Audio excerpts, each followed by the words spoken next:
तो आज की जो क्लास है उसमें हम सी प्लस प्लस में दिस कीवर्ड के बारे में समझेंगे। ठीक है, दिस कीवर्ड का मतलब होता है, इसका सीधा सीधा मीनिंग है, ये सेल्फ ऑब्जेक्ट को रिप्रेजेंट करने के लिए यूज किया जाता है। तो सेल्फ ऑब्जेक्ट को रिप्रेजेंट करने के लिए दिस कीवर्ड का हम यूज कर सकते हैं। दिस कीवर्ड का यूज किस प्रकार से किया जाता है वो हम सी प्लस प्लस के द्वारा देख पाएंगे। क्लियर है? इसको हम एक छोटे से एग्जांपल से समझते हैं।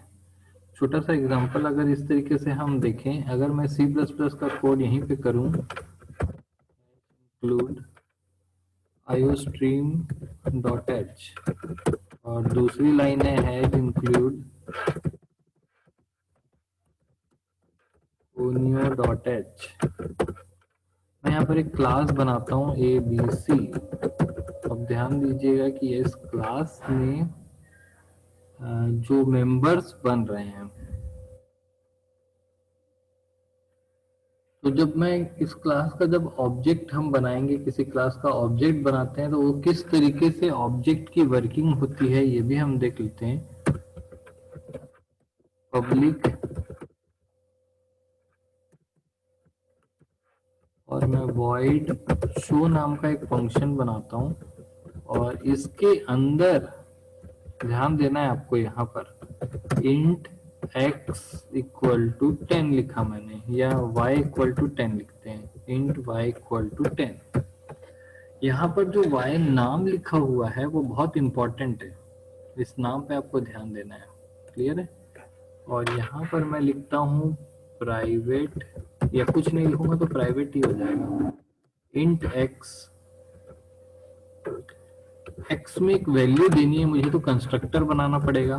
आपको पता है कि कंस्ट्रक्टर से ही ऑब्जेक्ट को इनिशियलाइज किया जाता है या वैल्यूज दी जाती है। मैंने एक्स में वैल्यू दी 10 और y में वैल्यू दी मैंने 20। क्लियर है? x में मैंने वैल्यू दी, यहाँ पर नाम x और y को देखना बहुत जरूरी है, नाम। अब देखिए जो x है वो ओपन है, पूरे क्लास के लिए ओपन है, लेकिन जो y है वो सिर्फ शो के लिए ही ओपन है, यानी कि ये पॉसिबल नहीं है। अगर मैं डिस्प्ले फंक्शन बनाऊं तो डिस्प्ले में मैं सी आउट कर सकता हूं x को, ये करेक्ट है, क्योंकि x जो है वो शो के लिए भी अवेलेबल है और डिस्प्ले के लिए भी अवेलेबल है। लेकिन जो y है, अगर मैं y को यहाँ प्रिंट कराऊं तो ये एरर आ जाएगा, क्योंकि y जो है वो सिर्फ और सिर्फ शो फंक्शन के लिए यूज हो रहा है। क्लियर है? इसको हम यूज करके देख भी सकते हैं, इतना अगर समझ में आया होगा तो यहाँ पर जो x है वो सभी के लिए उपलब्ध है और y जो है वो केवल शो फंक्शन के लिए है। एक मिनट, अब यहाँ पर जो नाम है वो काफी इंपॉर्टेंट है। अब आप यहाँ पर देखेंगे कि मैं जब यहाँ पर लिखता हूँ सी आउट एक्स, यहाँ पे लिखूंगा, यहाँ पर हम एंड एल भी लिख सकते हैं, एल, और यहाँ पर मैं लिखता हूँ सी आउट एंड एल वाई।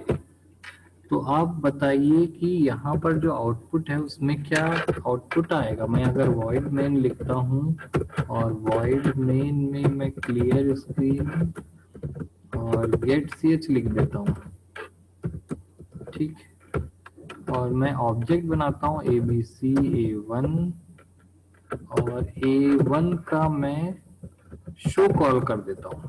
बिल्कुल सिंपल, एबीसी का ऑब्जेक्ट बना a1 और a1 का जो शो मेथड है वो कॉल होगा, यानी कि ये वाला कॉल होगा। तो ध्यान दीजिए y की वैल्यू तो 20 है, तो यहाँ का जो आउटपुट होगा वो तो 20 होगा,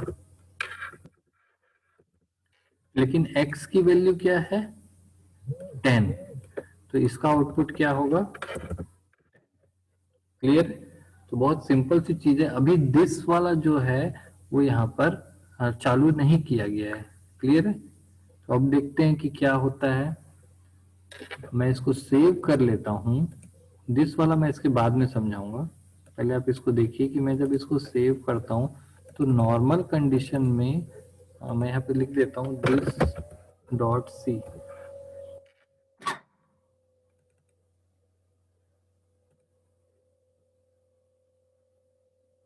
दिस डॉट cpp। ओके, मैंने इसको सेव कर दिया। अब हम जंप करते हैं सी प्लस प्लस के एडिटर पे। ठीक है, तो 1 सेकंड के लिए स्क्रीन जाएगी आपकी।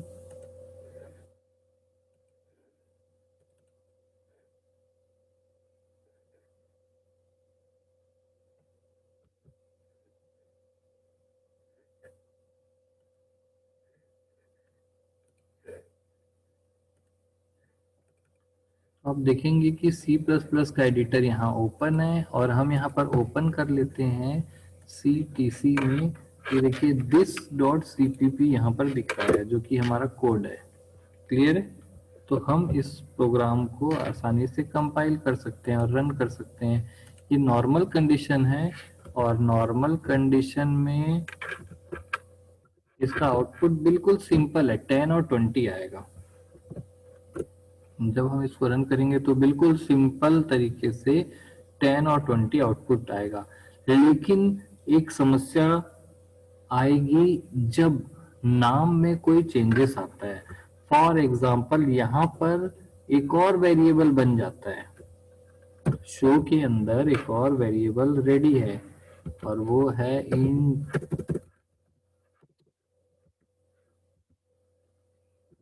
इंट एक्स, और इसकी वैल्यू है 30। ध्यान देने वाली बात है, अब इस शो के लिए ये x भी है जिसकी वैल्यू 30 है, और ये बाहर में ग्लोबल वाला टाइप का x भी है जिसकी वैल्यू 10 है।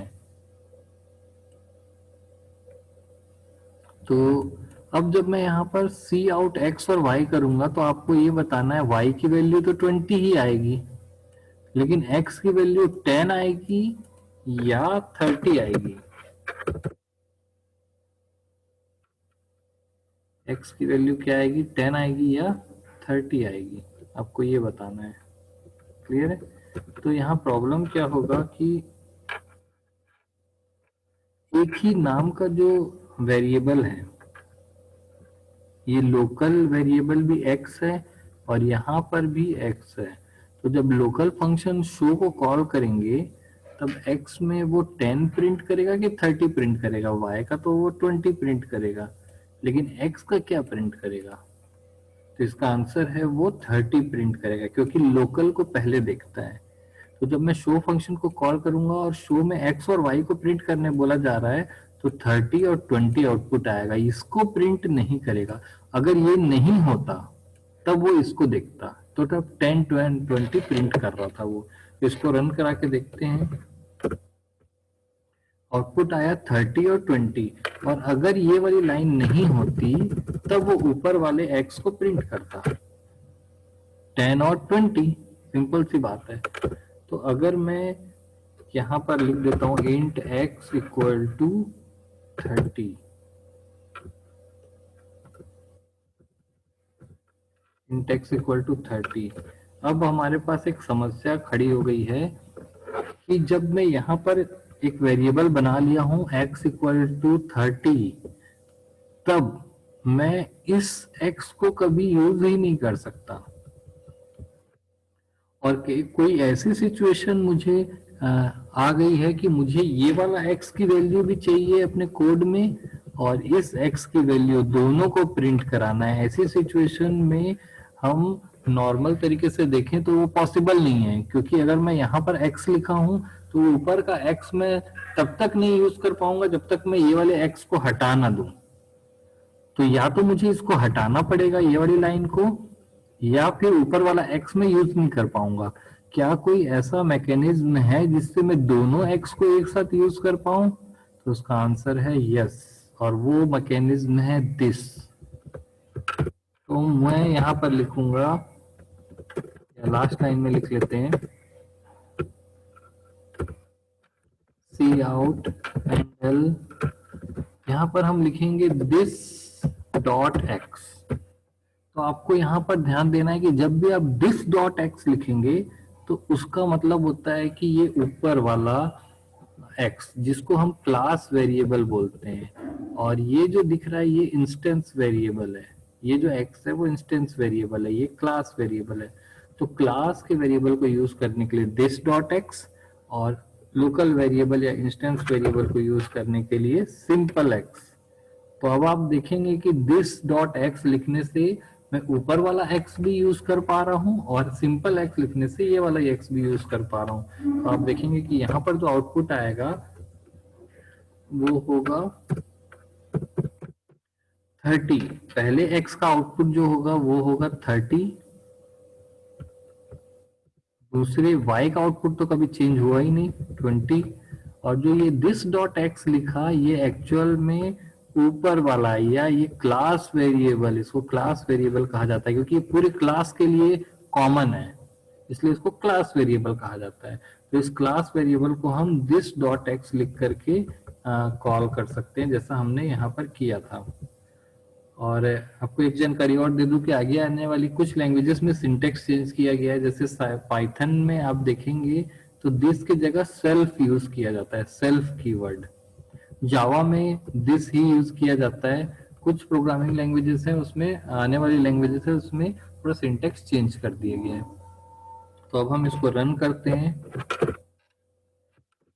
और यहाँ पर ओके, दिस के साथ हम डॉट ऑपरेटर यूज नहीं कर सकते हैं। आपको पता होना चाहिए कि, या बताया मैंने नहीं है, कि दिस जो है एक पॉइंटर होता है जो कि सेल्फ रेफरेंस के नाम से जाना जाता है, यानी कि खुद को पॉइंट करने वाला पॉइंटर जो है वो दिस कहलाता है। जैसे आप रिकर्शन पढ़े हैं, ऐसा फंक्शन जो अपने आप को ही कॉल करता है, बार बार अपने आप को कॉल करता है, तो उसको रिकर्सिव फंक्शन बोलते हैं। वैसे दिस एक पॉइंटर है जो अपने आप को ही रेफरेंस करता है, अपने ही आप को पॉइंट आउट करता है।